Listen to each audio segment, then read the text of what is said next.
자, 이번 단어는 좀 간단한 내용입니다. 브라우저 관련 기능들 중에서 많이 쓰는 것들 몇 가지만 추려왔어요.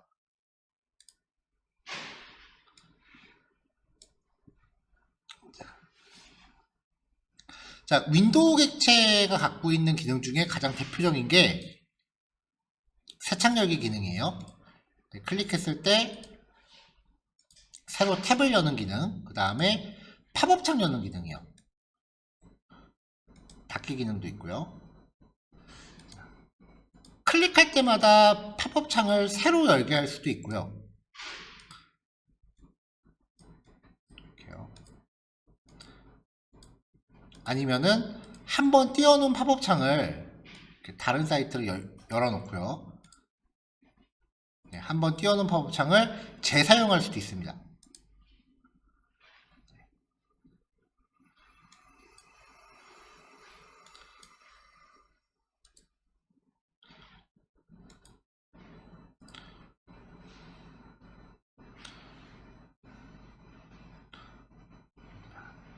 여기 마지막에 있는 이 링크는 이 예제와는 연관이 없는 거니까 뭐 그냥 아무 주소나 걸어 놓은 거예요. 실제로 페이지가 존재하지 않습니다. 자, 링크가 지금 링크 1부터 링크 4까지 4개가 있고요. 4개에 대해서 각각 클릭 이벤트를 준비를 해놨습니다.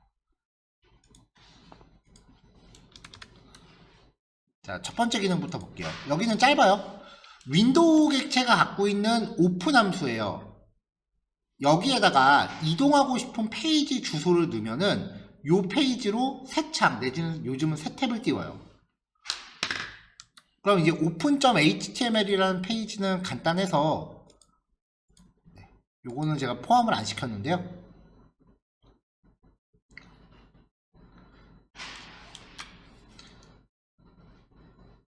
그럼 이제 요 페이지가 팝업으로 뜨겠죠. 팝업으로 뜨면서 이제 id 속성이 클로즈인 요소한테 클릭 이벤트를 걸었어요. self.close 내지는 window.close라는 기능을 호출하면은 현재 창을 닫습니다.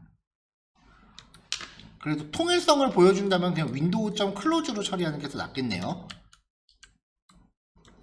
자, 요것도 그냥 포함을 시켜서 추가 배포를 할게요.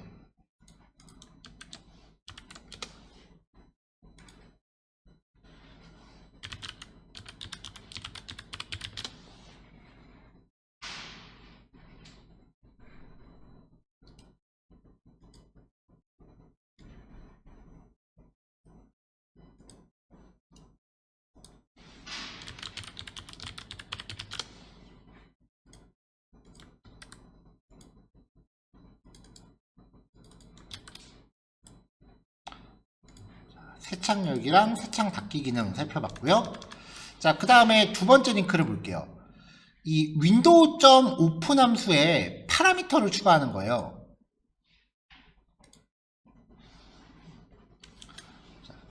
window.open 함수한테 이제 팝업으로 열 페이지 주소를 지정하고요. 두 번째 파라미터는 일단 비워놓습니다.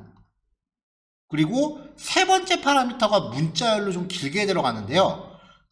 팝업 창의 넓이, 팝업 창의 높이, 스크롤바를 사용할지 여부, 툴바를 사용할지 여부, 메뉴바를 보여줄지 여부, 상태 표시줄을 보여줄지 여부, 주소 표시줄을 보여줄지 여부를 설정을 해요. 근데 요즘 팝업 창들은 이 주소 표시줄에 대한 옵션은 작동을 안 시켜요. 왜냐면은 피싱 사이트를 방지할 목적으로 주소까지 안 보이면은 피싱 사이트랑 구별이 안 되니까 아예 브라우저 개발사들이 담합해서 지원을 안 해요. 자, 이렇게 해서 팝업 창을 띄우면 결과값을 리턴 받을 수 있는데 만약에 이 결과값이 없다면 팝업 창이 현재 차단되어 있는 상태이기 때문에 팝업 차단을 해제해 주세요 라고 메시지를 줄 수 있고요. 팝업 창이 정상적으로 열린 경우는 포커스를 줍니다. 포커스를 주면 이제 그 팝업 창이 앞에 떠 있게 돼요. 가끔 팝업 창이 뒤로 숨을 수도 있거든요.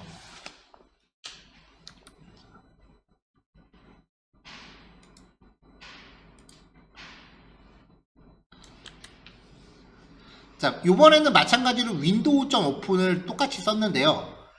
아까는 두 번째 파라미터가 문자열로 비워져 있었죠. 자, 이번에는 두 번째 파라미터에 들어가는 거를 이제 똑같은 이름으로 설정을 했습니다. 이게 팝업창 객체 이름이에요.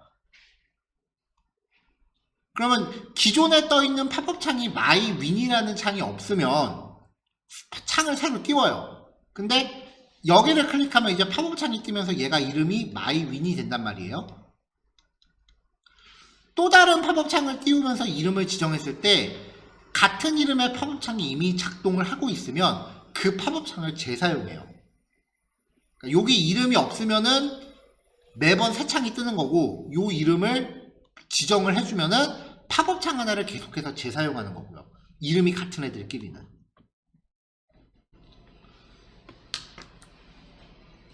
자, 팝업창에 대해서는 이제 이렇게 정리하시면 되고요. 이번엔 자바스크립트로 페이지 이동하는 겁니다. 자, 일단은 1번 예제로 이동하는 거. 얘는 그냥 일반 링크예요. 링크로 이동한 거고요. 버튼을 눌러서도 이동시킬 수 있어요.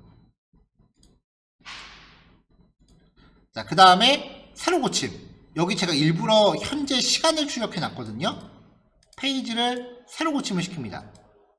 시간이 바뀌죠. 페이지가 시간이 흘러갔으니까요. 현재 페이지를 새로 고침하는 기능이고요.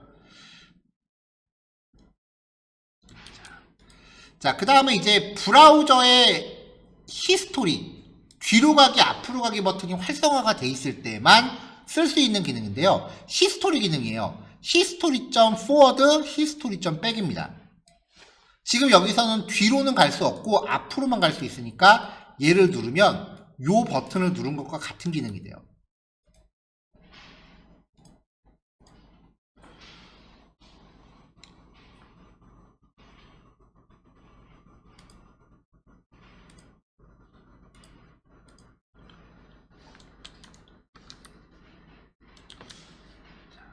자, 링크 1하고 링크 2 클릭 이벤트 여기 밑에 있어요. 뒤로 가기, 앞으로 가기는 히스토리라고 하는 객체가 갖고 있는 백과 포워드 메서드를 사용하시면 되고요.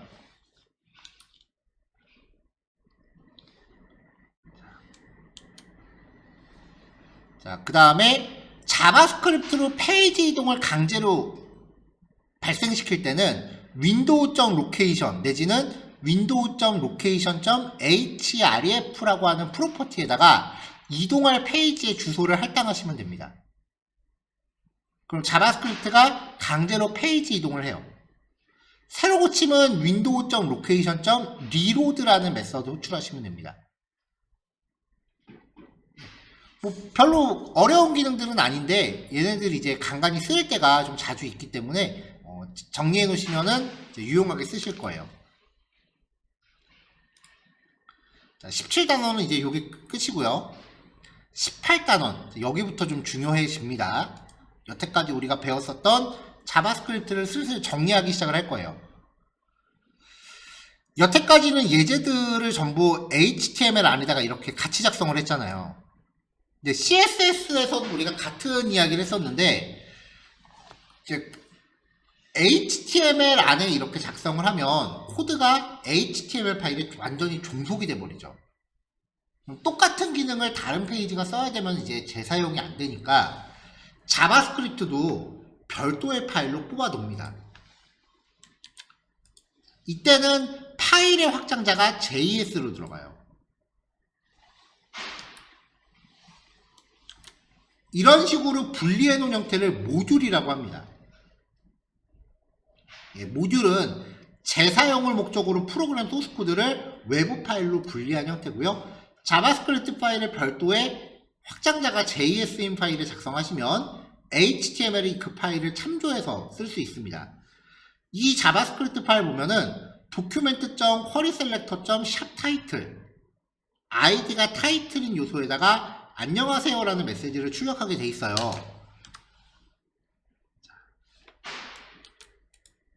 요 simple.js랑 연결되는 게 1번 simple.html이에요. 자, 다른 경로의 자바스크립트 파일을 참조할 때는 스크립트 태그의 src 속성에다가 스크립트 파일 경로를 지정하시면 돼요. 그러면 이 파일에 있는 내용이 브라우저가 열린과 동시에 작동을 하는 거죠. 주의하실 거는 이때 이 스크립트 태그 사이에는 다른 소스 코드가 들어갈 수 없습니다. 그럼 웹브라우저가 이 HTML 태그를 하나하나 이렇게 식별을 한 다음에 마지막에 이 자바스크립트 파일을 실행을 시키는 거예요.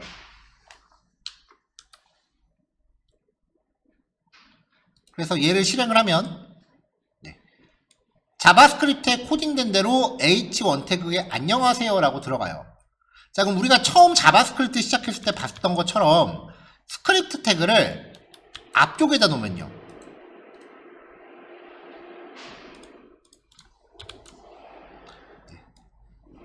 작동을 안 해요. 왜냐면은 널 객체의 프로퍼티를 설정할 수 없다, inner HTML에 대해서.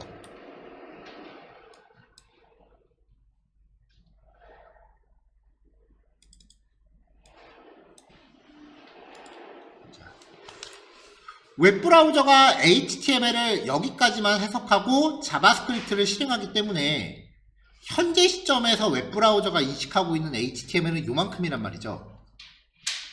그러니까 타이틀이라는 아이디를 갖는 요소를 찾지 못하기 때문에 여기가 에러가 납니다. 이런 경우에는 window.add event listener에다가 load 이벤트를 걸어주면 돼요. 그러면 이제 웹브라우저가 HTML을 다 읽어드린 다음에 이 이벤트가 발생을 하는 거죠.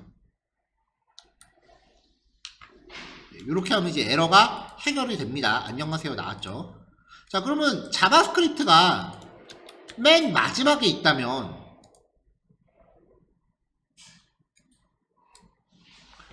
어차피 웹브라우저가 HTML을 이만큼을 인지한 다음에 자바스크립트를 실행하는 거기 때문에 굳이 자바스크립트한테 HTML 인식 끝날 때까지 기다렸다가 실행해라 라는 이벤트를 걸 필요가 없어지는 거죠. 그래서 자바스크립트 파일이 맨 마지막에 있으면 이 윈도우 객체에 대한 로드 이벤트를 적용할 필요가 없어요. 근데 꽤 많은 분들이 이거를 그냥 습관적으로 쓰시거든요. 그러니까 자바스크립트 코드 위치에 따라서 로드 이벤트가 들어가야 될 때가 있고 안 들어가야 될 때가 있습니다. 근데 요즘은 자바스크립트를 바디 태그가 끝나기 전에 놓는 게 일반적인 추세이기 때문에 로드 이벤트를 쓰시는 게 사실 요즘 자바스크립트에서는 의미가 없어요.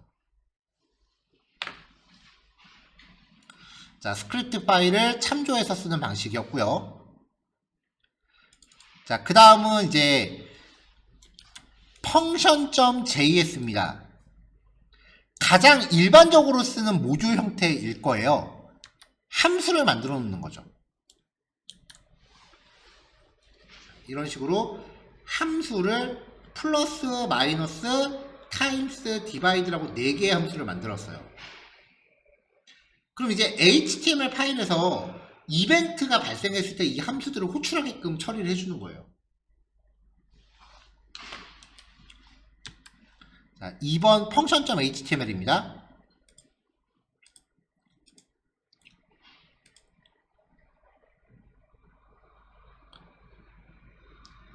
자, 인풋 태그 2개를 넣어놨고요. 버튼을 4개를 넣었어요. 이 버튼들 하고요. 그 다음에 조금 전에 정의했었던 function.js를 참조했습니다. 그리고 그 밑에 스크립트 블록을 하나 더 넣은 거예요. 자바스크립트는 코드 블록이 이렇게 분리가 돼 있어도 실행할 때는 그냥 하나로 합쳐서 실행을 해요. 자, 앞에는 함수를 정의했고요. 자, 인풋 태그 객체 2개를 가져왔어요. 그리고 결과를 출력할 객체 가져왔고요. 여기 리절트 있죠? 버튼 4개 각각 가져와서 클릭 이벤트 걸었습니다. 그럼 이벤트 안에서 X의 입력값을 숫자로 바꾸고 Y의 입력값을 숫자로 바꿔서 플러스 함수로 호출한 거예요. 그럼 이 플러스 함수는 여기 있는 거죠. 그럼 이 자바스크립트 파일 안에 있는 함수가 작동을 한 다음에 결과를 리턴을 하겠죠. 이걸 출력을 했고요.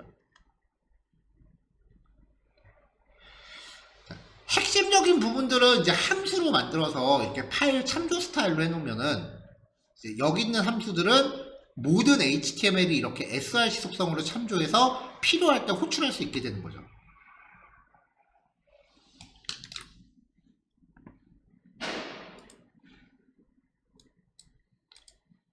자, 나머지 버튼은 마이너스, 곱하기,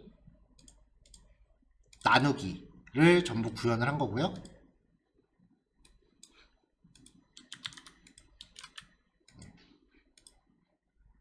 더하기, 빼기, 곱하기, 나누기.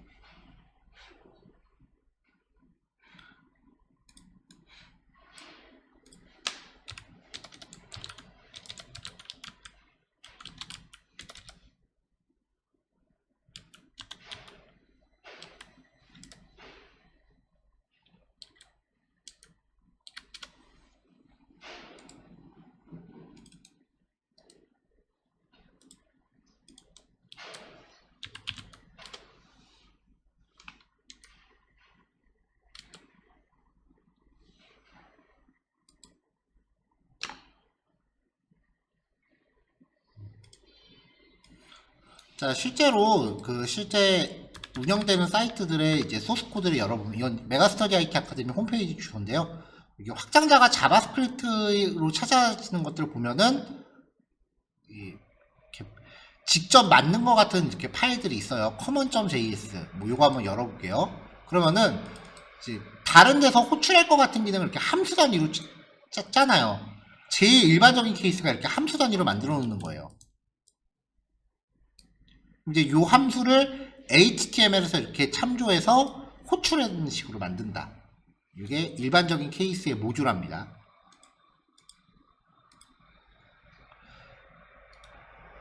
자, 근데 여기서 조금 더 기교를 부려보면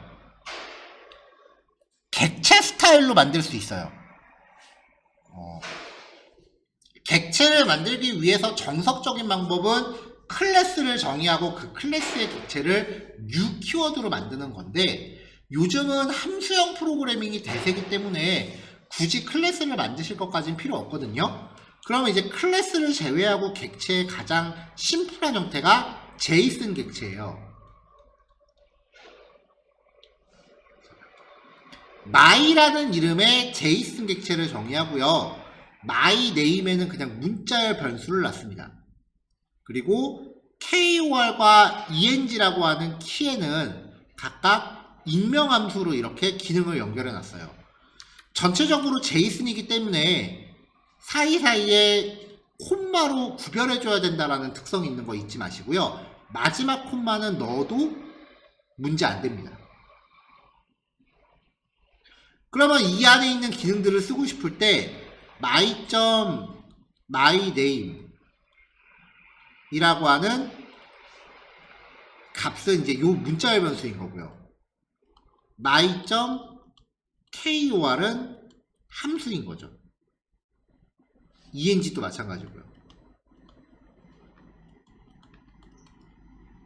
그러니까 어떤 기능을 만들었을 때 용도가 비슷한 애들끼리 한 그룹으로 묶는 거다라고 생각하시면은 접근이 좀 쉽고요. 같은 객체 안에 속해 있는 기능들끼리 서로 이렇게 활용을 해야 된다. 같은 객체 안에 있는 다른 변수에 접근을 해야 되거나 아니면 여기서 다른 함수를 호출해야 된다라고 하면 앞에 this라고 하는 접두사가 필요합니다. 자, 이렇게 my라는 객체를 만들고 나면은 이제 3번 object.html이에요. 얘도 js 폴더 안에 myobject.js라는 파일을 참조합니다. 그럼 각각의 버튼이 눌러졌을 때 my.kor, my.eng라고 해서 모듈 안에 있는 기능을 이렇게 갖다가 활용할 수 있다는 거죠. 이런 식의 모듈을 이제 구현을 해 놓으시면 이 모듈을 보통은 프로젝트를 거듭하면서 계속해서 발전시켜서 갖고 나가요. 그게 쌓이면은 그 개발자의 자기만의 노하우 같은 게 되는 거죠.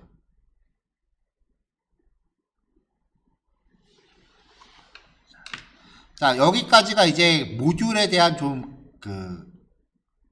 기본적인 내용들이고요. 그 다음 예제는 회원가입을 가정해서 이렇게 정규 표현식으로 입력값들 다 검사하는 예제예요.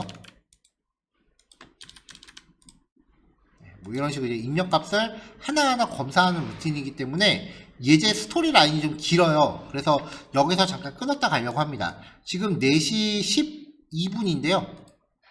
하나, 둘, 셋, 넷, 다섯 개 예제니까 30분 정도 하셔야겠네요.